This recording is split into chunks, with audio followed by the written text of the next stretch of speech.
Ya, makasih. Assalamualaikum warahmatullahi wabarakatuh. Pak Ketua, teman-teman sekalian, dan narasumber pagi hari ini, sebelum teman-teman menyampaikan expose, saya memberikan perkembangan terakhir mengenai peraturan perundang-undangan. Ya, karena saya lihat kemarin di UGM masih bicara undang-undang lama itu yang sudah direvisi dengan Cipta Kerja, tapi masih dibuka-buka, kesannya tidak mengikuti yang kemarin masalah perhutanan sosial. Jadi begini, bahwa undang-undang yang ada, masalah pelepasan kawasan itu diatur di Undang-Undang 41 tentang kehutanan. Ya itu masih, jadi kalau hutan yang boleh dilepas, hutan produksi, kalau hutan yang dapat dikonversi itu nggak pakai areal pengganti. Ya itu saya kira sama ya masih ya. Nah, tapi ada Undang-Undang 18 tahun 2013, penjabaran pasal 78 Undang-Undang 41 tentang pidana. Kalau di Undang-Undang 41 itu tidak rinci, di Undang-Undang 18 mengenai pencegahan dan pengendalian mengenai masalah perusakan hutan jelas. Menyuruh aja hukumannya seumur hidup. Ya, ini yang perlu kita sama-sama berdoman nih. Jangan sampai nanti undang-undang nggak keras dan itu diperkuat lagi di Undang-Undang Cipta Kerja.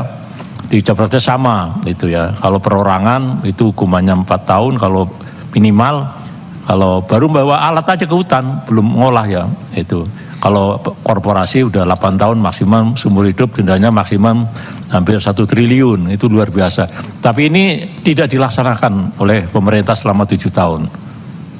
Ya, tolong jadi sampai itu sebagai ya katakan sebagai akademisi, penggiat konservasi, juga sebagai pengamat lapangan dan sebagainya, ini tolong Komisi 4 sudah sangat mendorong seperti itu.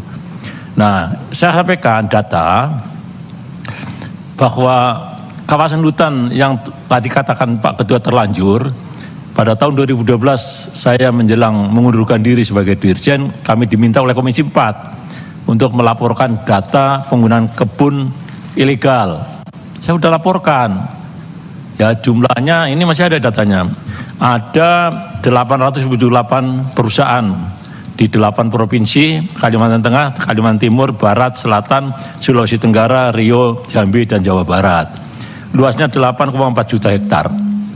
Ya kerugiannya hampir, kayunya aja hampir 220 triliun. Ini sampai sekarang tidak ada disentuh. Kenapa? Ini jangan sampai terbalik. Ini pencucian. Pencucian apa? Perusahaan ini yang dulunya bermasalah diganti nama PT terus diminta pelepasan. Nah ini tolong teman-teman ini dapat nggak data seperti itu? Kalau saya dapat.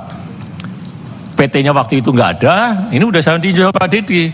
Tahu-tahu muncul PT baru dilepas. Nah ini kan apa ya, harus hati-hati. Ya ini kejadiannya. Nah yang kedua, ini temuan BPK, ini kemarin paripurna, tahun 2020 ada kebun 2,9 juta hektar ilegal. Tambang saya kira nggak dibahas di sini. Ini juga belum ditindaklanjuti. Nah yang menarik teman-teman, di Undang-Undang Cipta Kerja yang dulunya setiap perubahan kawasan hutan yang strategis harus persetujuan Komisi 4 DPR RI, itu dihapus. Ya tolong jangan sampai nyalakan Komisi 4 kok diem aja, mungkin kita nggak ada lagi pengawasan langsung menyetujui itu ada pasalnya di Cipta Kerja. Yang menarik lagi di Cipta Kerja, bagi yang terlanjur itu tidak pidana, denda per hektarnya 14 juta. Itu sangat 11 sekarang? 11 juta. Dan itu sampai sekarang perusahaan tidak berani karena pasal dendanya itu tidak melekat ke badan tubuh pasal. Di Undang-Undang 41, Undang-Undang Konservasi, semua undang-undang itu pidana yunto denda sekian kan. Nah ini ternyata tidak, sehingga perusahaan takut kalau dia membayar buat ini alat bukti, barang bukti, jadi dipidana. Nah ini tolong kita sejalan lah pola pikirnya. Jadi kita di Panja ini tolong beri masukan seperti apa. Menurut KLHK bahwa kondisi hutan semakin bagus, kata siapa? Hutan sawit. Ya, karena kebakaran udah berkurang. Iya, karena udah jadi sawit, nggak mungkin dibakar. Sumatera Utara dulu saya kepala dinas Kanwil, kebakaran terus. Sekarang udah habis hutannya, nggak ada kebakaran karena sawitnya dijaga. Apa itu yang lebih baik? Ya kan? banjir ternyata terjadi terus. Ini faktanya. Yang menarik lagi kunjungan kami dengan teman-teman ke Riau, di Provinsi Riau ini datanya ada pada saat itu kejadiannya ini hanya tahun 2012 kebun niaga 340.000 hektar. Ya Pak Dede ya. Karena sampai sana ekspor gubernur sekarang 1.800.000 hektar. 5 kali lipat. Apa itu lebih baik? Nah, mohon maaf, pada saat waktu saya Dirjen Penegakan Hukum, walaupun nilainya mungkin baru 5,6, tapi saya sudah memenjarakan 5 bupati, 2 gubernur.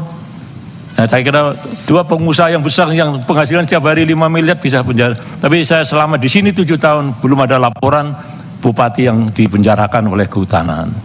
Nah, ini tolong didorong. Nah, ini kasusnya ada, ini datanya lengkap. Saya ini walaupun saya sudah pensiun, saya bawa data ini waktu ini laporan ya penanggulangan kawasan hutan yang tidak prosedur. Saya punya. Dari BPK saya punya juga ya. Nah ini sehingga nanti kita fokus yang dilepas itu yang mana, betul enggak?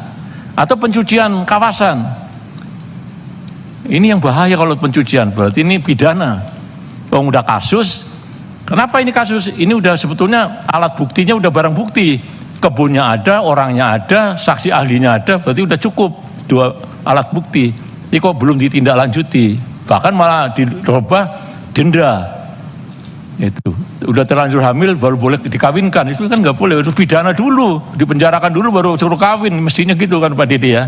Ini pengantar saya teman-teman, tolong ini masukan dari teman-teman juga kita sama-sama mendengarkan itu. Terima kasih. Baik, terima kasih Kanjeng.